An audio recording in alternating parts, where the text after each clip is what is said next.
I'm so damn grateful. I grew up really wanna go fronts, but that's what you get when Wu-Tang raised you. Y'all can't stand holders. Nah, can I kick it? Thank you, yeah. Oh my God. Now Ron Artest going after a fan. Oh my God. Hey there guys, what's going on, and welcome back to our channel. NBA players have quite the temper on the field, but did you know they have equal, if not more dangerous tempers outside of the court as well? NBA players do not back down from a fight. They are ready to throw down and put on a show, not for the very wisest of reasons though. Here are the 10 times that NBA players fought outside the NBA. Number 10, Jahlil Okafor. People had high expectations from Okafor when he was the 3rd overall pick during the NBA 2015 draft. He had a good start to his career with the 76ers as well, averaging almost 18 points per game. But unfortunately he failed to meet the expectations of critics, fans, and his teammates alike during the other 5 years of his career. He was nowhere near the Jahlil Okafor who began his career with such a promising start. All the disappointment and pressure eventually got to him, as he was seen many times frequenting late night clubs and engaging in combat with people whom he didn't even know. One of them was caught on tape where he was seen punching a man in the face and then running off. Number 9, Dennis Rodman. Dennis was always a very aggressive personality both on and off the court, but instigating physical aggression against people for no reason, acting like a delinquent, was not in his alleyway for the duration of his career. In 2019, however, he disappointed many of his fans, former teammates, and children who looked up to him by doing exactly this. During his 58th birthday celebrations at a renowned bar, namely the Delray Beach Bar in Florida, he slapped one of the people at the bar multiple times before his appetite was quenched. After which, he faced battery charges and went on trial, although he pleaded that he was not guilty. Number 8, Stephen Jackson. Stephen Jackson was another renowned aggressor in the NBA. His rage and ego were extremely out of control. He had fought fans who were sitting in the seats in addition to other players on the field. Fans usually avoided chanting and calling him out at all during the matches because he was not afraid to throw away his career, the future of his team, and the reputation of his franchise in the gutter for a good confrontation. He also had not one, but 2 incidents off the court where he instigated physical aggression against bystanders. Once outside a club, he got into a fight with a bystander with his teammates. The bystander fought back, and Jackson also got ran over by a car. This was not the end of it though.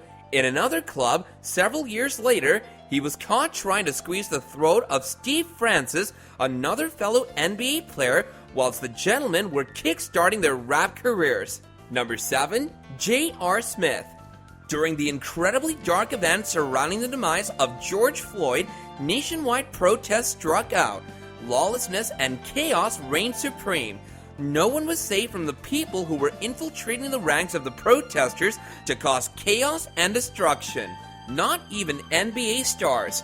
J.R. Smith was one of these people. He was seen repeatedly kicking a supposed protester who was lying on the ground for allegedly destroying one of his trucks. No charges were brought on by either side miraculously. Number 6, Malik Beasley. This one is in the alley of the NFL. Malik Beasley and his wife Montana Yao, an Instagram model, were not having the best of marriages, unfortunately. Malik was having an affair, and so was Montana. Malik was having an affair with Larsa Pippen, an American television personality who very uncannily resembled his wife. Think of that what you will.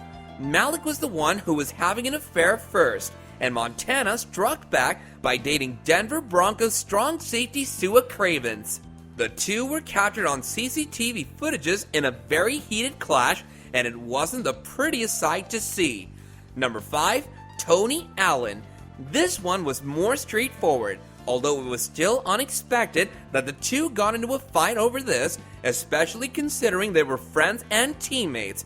They had such good chemistry and coordination on the court, but this was not enough to stop the two from hitting each other hard. We're talking about the fight that Tony Allen and OJ Mayo got into, and that too during a flight. Talk about picking a fight anywhere, anytime, and any place. OJ Mayo owed some money to Tony Allen after a card game on that very flight, which he refused to give up. And so, Tony Allen clocked him big time. We can't say if it was deserved or not, but we can say that an airplane is the worst place to tell someone you won't pay up, especially if that person is Tony Allen. Number 4, Charles Barkley. The first name that comes to mind when thinking of a fight is Charles Barkley. He had as many fights off the court as he did on it, and he was not afraid to throw down either. He revealed a story about how he was leaving a bar late one night when he was approached by some men who were looking to attack him. He, being Charles Barkley, took off his shirt and fought back pretty hard. He fought and hurt one of the parties very brutally, after which he was then promptly arrested. Number 3, Matt Barnes. Another one where the two gentlemen fought over a lady. Matt Barnes had overheard his wife having a very intimate conversation with his former teammate Derek Fisher. After he fully grasped over what had taken place, and after he was able to absorb what was going on, he immediately crashed into Derek Fisher's house, engaging with Derek in a very brutal war of fists, slurs, abuse, and blows. The two were broken up by personal security, and Barnes was kicked out. Sufficient to say, Barnes won. He got acquitted for the charges against him for attacking Derek Fisher. Number 2, Paul Pierce. Paul Pierce has a reputation for being very vocal and being misunderstood. A similar incident took place during 2000 where he was being told by someone not to annoy and make this young woman feel extremely uncomfortable. The next thing, he was wounded severely and had to be taken to the hospital. Number 1, Zach Randolph. Zach Randolph and Kendrick Perkins got into a heavy fight during a match in 2012, after which the two almost got into a fight as the Portland bus was leaving. The two had made some comments on each other during the game, and the scores were not settled even though the match was over. But what are your thoughts on all these fights that took place both on and off the court? Let us know down in the comments section below.